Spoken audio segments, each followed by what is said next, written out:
Since 1985, the introduction of the lionfish in the Atlantic, lionfish have grown exponentially. The exponential growth of lionfish in the Atlantic can be attributed to larval dispersal, which is the release and deposit of eggs, continuous reproduction, and high fecundity. As a highly piscivorous species, lionfish consume many fish and disrupt the food chain in the Atlantic Ocean. Lionfish are carnivores that prey on herbivores such as the fairy baslet, white grump, bicolored damselfish, and dusky blenny. Experiments by marine scientist Albin show that a single lionfish can reduce the number of small native fish in the Bahamas by almost 80% in 5 weeks.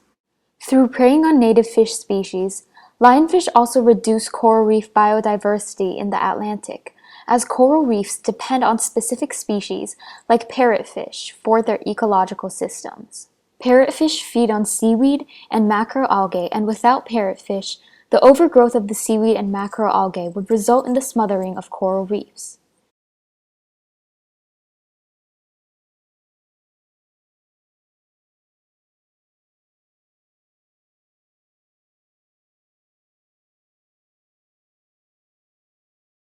These images depict the gradual health decline of the Carey's Fort Reef in Key Largo, Florida.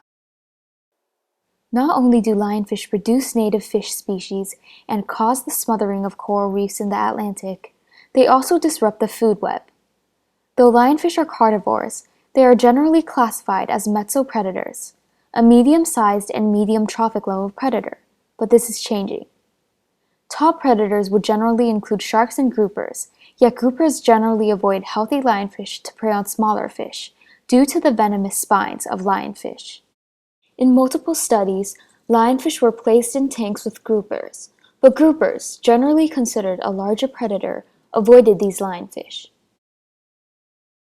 Sharks do prey on lionfish, but as shown in this table, the number of sharks in the Atlantic are decreasing, mostly due to shark fin trades. The decreasing number of sharks, a natural predator of lionfish, allows lionfish to roam the Atlantic Ocean, preying on herbivores and disrupting the food web. Not only are lionfish disrupting the food web, they are also altering the established trophic levels in the Atlantic. Trophic levels are hierarchical levels in an ecosystem. Top trophic levels in the Atlantic are generally associated with sharks.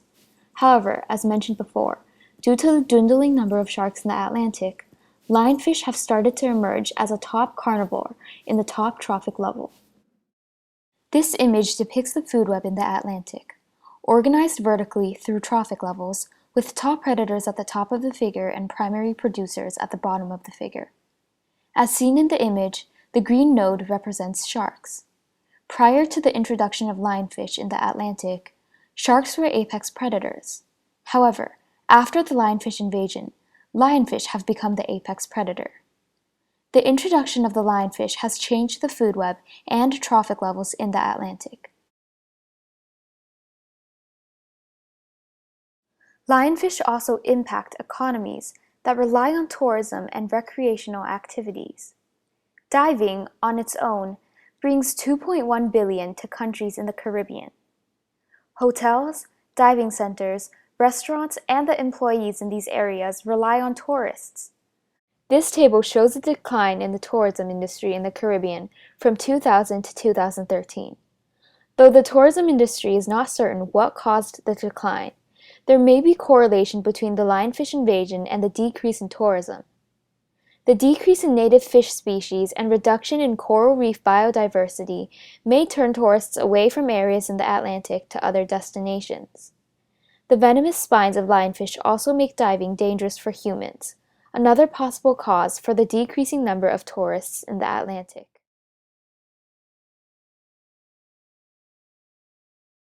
Lionfish consume huge amounts of native fish species and reduce coral reef biodiversity in the Atlantic. However, the explosive growth of lionfish and its establishment in the Atlantic make typical methods to eliminate lionfish very difficult. Environmentalists, scientists, ecologists, and researchers worry about the disruption lionfish have caused in the Atlantic ecosystem. To counteract the impact of lionfish, many ads and campaigns have been created in countries surrounding the Atlantic Ocean that advertise eating lionfish to save coral reefs. To many humans, this seems the most plausible solution, but in reality has very little, if any, effect on the lionfish population. The federal plan to combat invasive lionfish by eating them is supported by environmentalists, scientists, ecologists, and researchers. However, this plan is not very effective. In the year 2010, the National Oceanic and Atmospheric Administration launched a well-publicized campaign with flashy ads and the catchy slogan, "Eat them to beat them."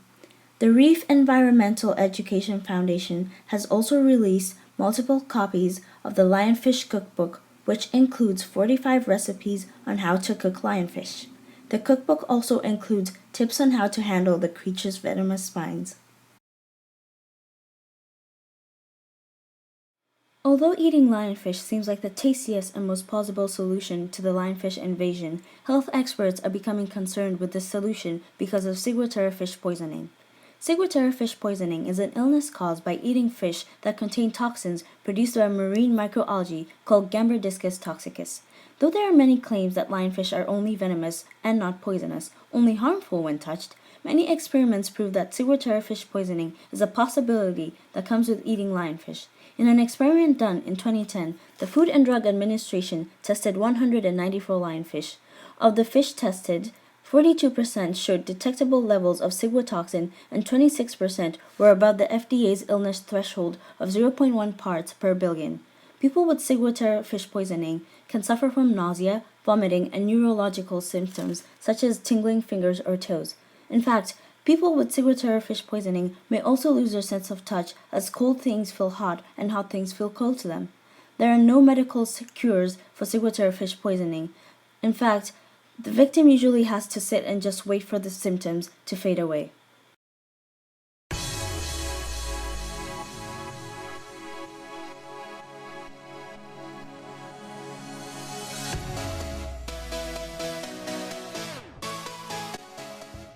I don't know. I think they're kind of like predators, so like maybe mechanical killers. Eat them too.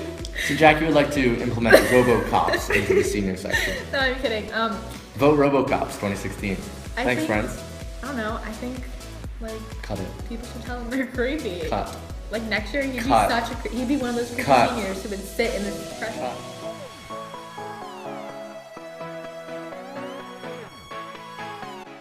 So what do you think are some solutions to this lionfish problem?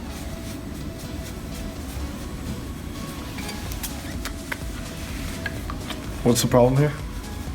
That they're invading the waters. What's the problem with that? Well, you can introduce another invasive species that eats the lionfish. And when that second invasive species becomes too invasive, add another. And guess what? Add another one after that. And then another one, and another one, and another one. And by that last another one, we'll be all right. The most effective long-term solution is a continual restock of sharks, a natural predator of the lionfish. However, overfishing makes this difficult. Many fishermen kill sharks because fins are valuable, sometimes selling for as much as $500 a pound or $1,100 a kilogram. The slow growth and low reproductive rates of sharks make them highly susceptible to extinction. It is difficult for many shark species to replenish their populations at the same rates as they are being diminished. This allows lionfish to roam the Atlantic waters with few natural predators. However, under the efforts of scientists, researchers, ecologists, and environmentalists around the world, people are beginning to realize the critical role sharks play in ecosystems. Governments are beginning to protect sharks. For instance, under the Shark Conservation Act of 2010, all sharks caught in U.S. waters must be brought to shore with their fins still attached. 22 countries have put policies into place to regulate shark finning and protect shark populations since 1994. Through the increased conservation of sharks, natural predators of lionfish, the growth of the lionfish population can be slowed. As Ladd Atkins, who works at the Reef Environmental Education Foundation, accurately stated, "The entire Atlantic region is going to be affected by lionfish, and that includes everyone who lives here, works here, or is just visiting. The whole region needs to work together as a group to address this issue."